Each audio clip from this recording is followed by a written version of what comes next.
नमस्कार दोस्तों। कायनात एक कयामत भाग नंबर 1। बालकनी में रेलिंग से टिक कर खड़ा वो चांद को देख रहा था। कपड़े के नाम पर उसने बस ट्राउजर पहन रखा था। तुझे भूलने के खातिर ना जाने कितने जतन किए, फिर क्यों हर बात याद बनकर चली आती है। जब तुझे यूं ही किसी ख्वाब की तरह ही आना था, क्यों इस दिल में समा गई। नशे से दोस्ती कर ली पर तेरी यादों से बैर ना कर पाया। कभी कभी शराब तो कभी शबाब, सब कुछ अजमाया पर सुकून नहीं मिला, क्योंकि वो तो तू लेकर चली गई। आज जिस्म की बारिश में डूब चुका हूँ, पर तेरे जिस्म की खुशबू अभी भूल ना सका। एक ज़माने में मोहब्बत थी तू मेरी, मोहब्बत जो साली किसी की पूरी नहीं हुई तो मेरी मेरी क्या होगी। नफ़रत करता हूँ आज तुझसे, दुआ करना कि कभी तेरी मुलाकात मुझसे ना हो, वरना तुझे उस मुलाकात पर अफसोस होगा। क्या से क्या बना दिया है तूने मुझे, खुद से नफ़रत सी होने लगी है। काश तू कभी मिली ही ना होती।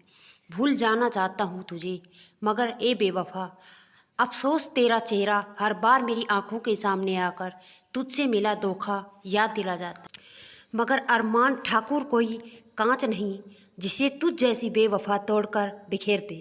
अरमान ठाकुर वो पहाड़ है जिसने टकरा कर बड़े से बड़े पत्थर चूर हो जाते हैं। बहुत जल्द तुझे भूल जाऊंगा, तकलीफ होगी मगर तेरी हर याद मिटाऊंगा। जो पल अब तक अपने सीने में समेट रखे हैं, उनसे तेरी यादों का चिता जलाऊंगा। ए बेवफा, तेरा चेहरा एक रोज़ भूल जाऊंगा, तेरी हर याद मिटाने को, इस दिल पर छपी तेरी तस्वीर हटाने को। कभी इस गली तो कभी उस गली, भटके एक पल सुकून पाने को। रूठ गया है मुझसे रब मेरा, जो फिर ना दिखा चेहरा तेरा। डुबा लिया है खुद को जिस्म के नशे में, बस एक तेरा चेहरा भूल जाने को। दिल पर चढ़ा पहरा तेरा, हर चेहरे पर दिखे चेहरा तेरा। क्यों लौट आती है याद तेरी हर बार मुझे तड़फाने को। लाख कोशिशें करता हूँ मैं, बस एक तेरा चेहरा भूल जाने को। पीछे से एक चादर में लिपटी लड़की ने उसके कंधे पर हाथ रखा तो पीछे मुड़कर अरमान ने उस लड़की के होठ पर होठ रख दिए। दोनों अंदर कमरे में गए, बदन ढकने का काम कर रहे बचे कुचे कपड़े में थोड़ी देर बाद फर्श पर गिरे नजर आ रहे थे। एक बड़े से बंगला जिसके गेट पर सुंदर सा नेम प्लेट लिखा था, RK मैंसन। अंदर अपने कमरे में वो लेटी सोने की कोशिश करते हुए करवट बदल रही थी, मगर शायद नींद उसकी आंखों से कोसों दूर थी। जब भी आंखें बंद करती तो किसी के चीखने की आवाज़ उसे बेचैन कर जाती। एक जलता हुआ घर उसे नजर आता और बेचैनी से वह आंखें खोल देती। जब बहुत कोशिशों के बाद नींद आंखों में उतरने को तैयार नहीं हुई तो वो उठी और बाथरूम में जाकर चकजू में लेट गई। सर पीछे की ओर टिकाकर उसने अपनी आंखें बंद कर ली। उस ठंडे पानी के कारण उसके अंदर जल रहे आग से उसे कुछ देर के लिए राहत मिली। थोड़ी देर बाद बाथरोब पहने वो बाथरूम से बाहर निकलकर कमरे के अटैच बालकनी में चली गई। बालकनी में एक काउच थी और काउच के सामने था एक बल जिस पर शराब की बोतल रखी थी। उसने टेबल के नीचे से गिलास उठाई और पैक बनाकर एक ही घूंट में गटक गई, मगर उसके अंदर का तूफान थमने का नाम नहीं ले रहा था। रह रहकर उसकी आंखों के सामने एक औरत का दर्द में चीखना, एक बच्ची का रोना, साथ ही एक जलता घर नजर आ रहा था। धीरे धीरे से उसके शांत से चेहरे पर गुस्सा और नफरत पसरने लगा। एक दिल दहला देने वाले चीख के साथ उसने गिलास दीवार पर दे मारा और बोतल उठा कर मुंह में लगा लिया।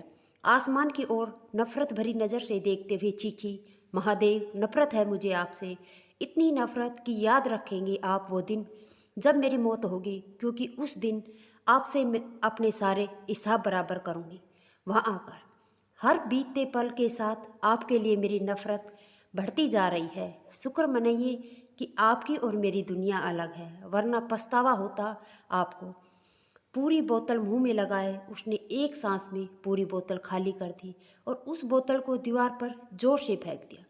टेबल पर से सिगरेट का डिब्बा उठाकर उसने एक गिलास जलाई और सिगरेट जलाई और होठों के बीच दबाती हुई बोली, लाख कोशिशें की भूल जाने की मैंने वो खौफनाक रात, मिटाई नहीं मिटती, कुछ इस तरह छप गई मेरे जहन में वो बात।